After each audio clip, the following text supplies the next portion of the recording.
Stop. Are you spending precious months, maybe even years, secretly building a product that nobody will ever buy? If you follow the traditional business script, your chance of failure is over 90%. But what if I told you there's a proven, scientific formula, a blueprint used by companies like Dropbox and Zappos to stop guessing, stop wasting money, and guarantee you find a massive market? You don't need luck, you need a method. Get ready to decode the lean startup. Because your perfect plan is about to get a total overhaul. Welcome to Next Chapter Idea, the channel where we decode the blueprints of breakthrough success. Today, we're tearing down the biggest lie in business with a book that revolutionized modern entrepreneurship, The Lean Startup by Eric Ries. Chapter 1. The Startup Myth and the Scientific Method. If you've ever had a brilliant business idea, one that kept you up at night, and you thought, I'm going to spend 6 months building this perfectly in secret, and then I'll launch it and become an overnight success, stop right there. You've fallen for the myth. Ries, a serial entrepreneur, realized most startups fail not because they lack passion or a great product, but because they follow a flawed, traditional business plan based on untested assumptions. They build a perfect solution to a problem that no one actually cares about. His answer? A scientific approach. He defines a startup not as a small company, but as a human institution designed to create a new product or service under conditions of extreme uncertainty. The goal, therefore, is not to deliver features. The goal is validated learning. This is the core shift.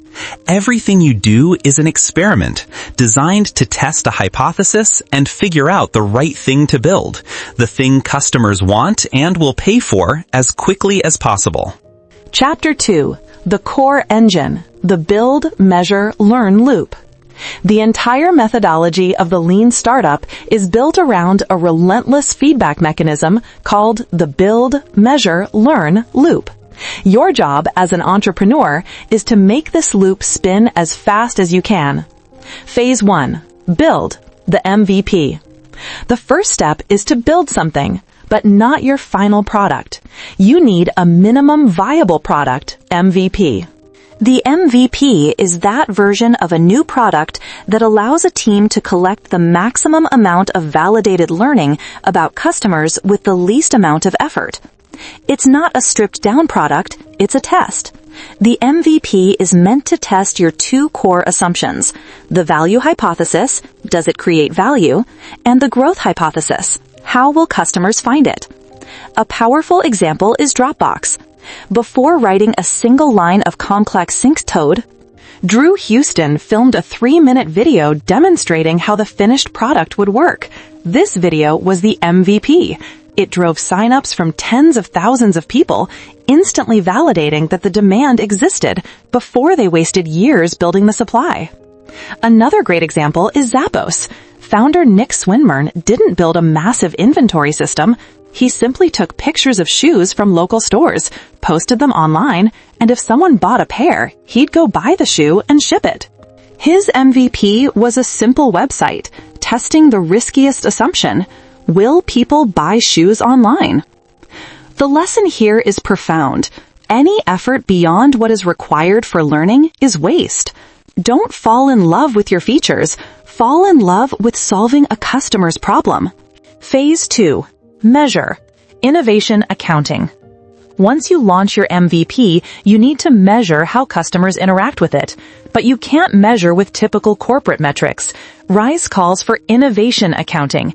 This is a disciplined way to prove you're making real progress.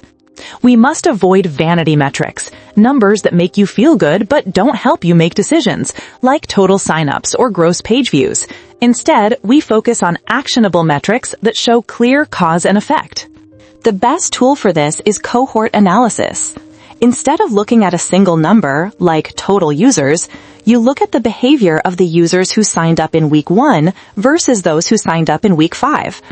If the changes you made in week 3 improved the behavior, retention, conversion, usage of the week 5 users, then you have validated learning. If not, you haven't learned anything useful. Innovation accounting works in 3 steps. 1. Establish a baseline. Get the real-world data from your MVP. 2. Tune the engine. Run experiments to see if you can move those baseline metrics closer to your ideal. 3. The pivot or persevere decision. Use the data to decide the next big move. Chapter 3. Steer the ship. The pivot or persevere decision. The most critical moment in the BML loop comes at the end of the learning phase, the pivot or persevere decision. Persevere. If your experiments show your efforts are successfully driving the metrics in the right direction, you persevere. You keep moving toward your vision, refining and optimizing. Pivot. If your experiments are failing to move the metrics, if you are experiencing what Ries calls the ash cloud of doubt, then it's time to pivot. A pivot is not a failure. It is a structured course correction designed to test a new fundamental hypothesis about the product, strategy, or engine of growth based on what you have learned so far. It is a change of strategy without a change in vision. Every successful startup has pivoted, often multiple times.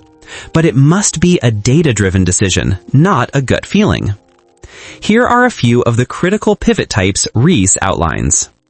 1. The zoom-in pivot. A single feature of your original product becomes the entire product. 2. The zoom-out pivot.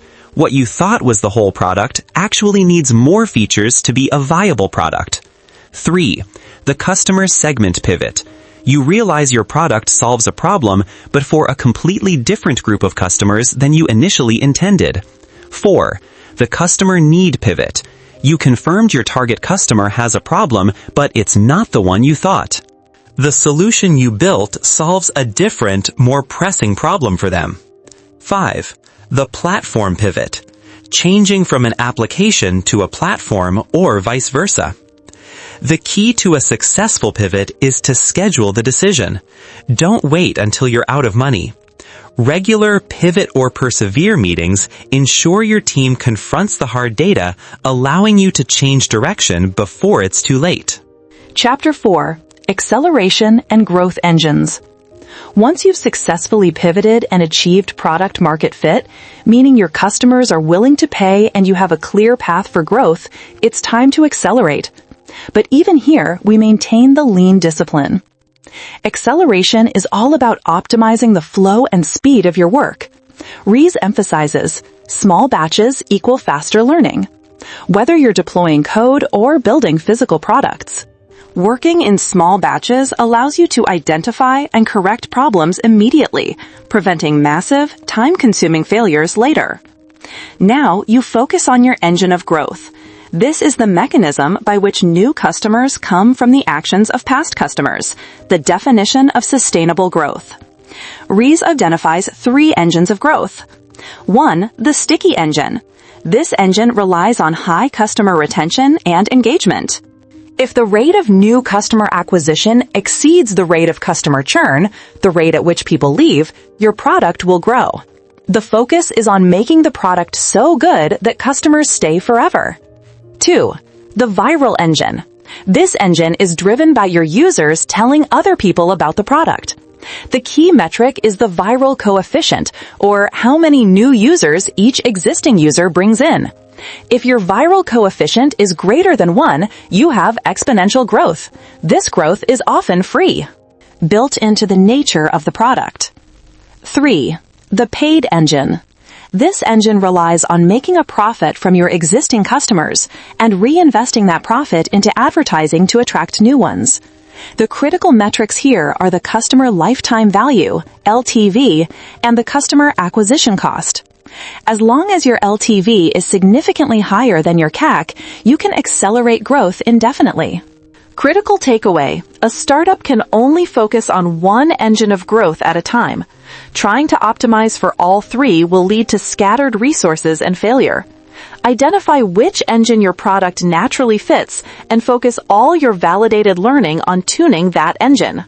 Chapter 5. Adapt. The lean management style.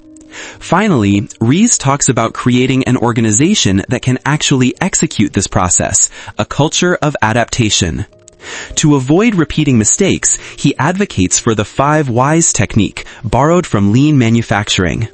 When a failure occurs, don't blame a person. Ask why 5 times until you uncover the fundamental systemic flaw that led to the mistake. Most errors are caused by flawed systems, not bad people.